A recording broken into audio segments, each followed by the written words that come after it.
asta este prima aventură în Minecraft AVKV, adică Victor și Alex. Și spre numele nu vreau eu să vi le spun. Nu, Ale? Da. Desigur, astăzi va fi primul episod al nostru de jocuri.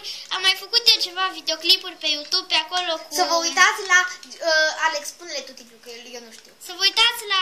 Am început clipurile Denis Mage și să vă mai uitați și la aerobic de seară sau... mișcare de seară, să vă uitați pe YouTube, nu uitați să lăsați un like, abonați-vă și cârnăcioare din astea. Că Alex, te prăstești câteodată de numai. Bun, acum eu o să vă fac nițel suspans. Mai taci și nu vorbi prostii. Alex? Da, bine, nu mai vorbesc prostii. Tale de călărit. Ale, călărește vântul. Să știți asta, nu se crede. Da, și cum ziceam, noi suntem pe Xbox Live. Victor, vezi că în stânga ta sus e un sat, dacă nu l-ai văzut. Uită-l pe nisip. Uite-l, mă. Stai, numai să-mi se fac iron și mă duc. Victor, nu cam vede. Victor, nu cam vede. Au. Niciun au. Ce bad. Sper că n-a auzit. Alex. Iarăși au. Mager. Iarăși au. Casian. Au. Nu mai îmi zi numele. Că ți-l zic și eu poate. Uite bine, tac. Îți zic doar ultimul nume, că și tu mi l-ai zis. Să nu îndrăznești. Dai și numele meu ăla. Alexandru. Da, de fapt și Alex. Ăsta e și a meu. Noi doi suntem frați de cruce, adică cei mai buni prieteni, și ne-am gândit unul să filmeze și altul să se joace. Așa că super. Alex, avem două oase, poți să-mi lăzești. Știu. Așa, acum vrem să înlăzim un câine. un club. Un club. Un câine și l-am lup. îmblânzit din prima. Și am și găsit un... Ce?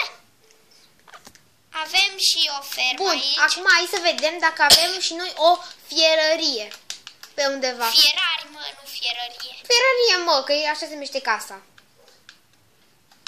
Unde și ironul și chestia. Da, bă. Dar nu cred că au ăștia. Nu, dar oamenii aia știe că-s fierari. Or fi, dar n-au fierărie. Fierar fără fierărie. Ce țărani? Intră în biserică. Nu-i biserică. Ba, Ua! spuneți voi, lume, că asta este biserică. El nu mă crede.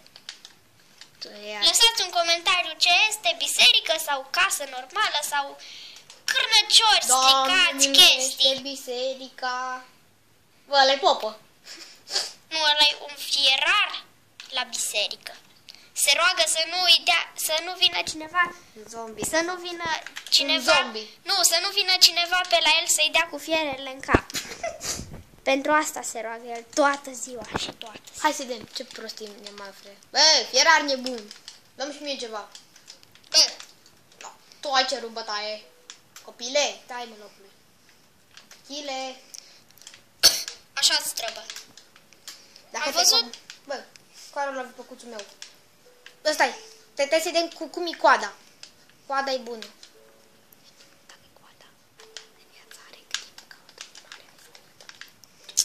Da, nu știu dacă știați de magia asta, dar coada cât este de mare înseamnă că atâta viață are. Adică cam atâta de sus, când este așa jos, mai e aproape mort. Când este așa, așa. Când e așa, foarte bine și așa extrem. Da, că și am văzut. Așa de aproape mai ales. Cum ne-a arătat tu, a fost super. Alex! Super. Nu ești cameramanul. Păi nu, da, tu ești comentatorul. Mă dau și o mare. Că ai putea. Vezi să nu. Dar să pui înapoi recolta. Vezi să nu. Nu fi hoțoman. Bun, așa. Numai hoțomanii fură. Și acum, hai să vă arăt adevăratul sau legenda lui Herobrine. După cum vedeți, ne-am scris și la SED, să mi se La SID. Teze. Nu știu dacă vedeți, Victor arată-le de sus la oameni. Știți voi ce formă este aia. O cruce. Dar oricum, dacă voi știți. Da, formă de cruce. Înseamnă că jucăm cu Herobrine. Deși nu l-am văzut până acum de când am început jocul, dar Herobrine își trimite mulți mobi, deși...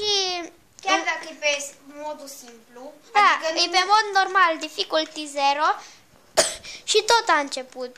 Tot își trimit mobi și găsim prin pământ multe chesturi. Dacă vreți să pe Herobrine, scrieți cum se numească caracterul, se întoarce Herobrine. Da, așa trebuie să scrieți dacă vreți să apară Herobrine prin conturile voastre, deși îl găsiți foarte greu. Extraordinar. Da, și nu uitați, dacă vreți să aflați de ce are doar armură și cască nu, scrieți acolo povestea lui Herobrine și o să vă apară un om cu tot felul de liane și foc pe mână. Dați click pe el, ascultați-l, partea întâia și partea a doua. Partea a treia nici eu n-am văzut-o, nu a apărut încă, se pare. Dar sunt nerăbdător să apară. Asta a fost o aventură în Minecraft. Ați învățat și ceva nu despre Minecraft. Alex, faci onorurile? Da.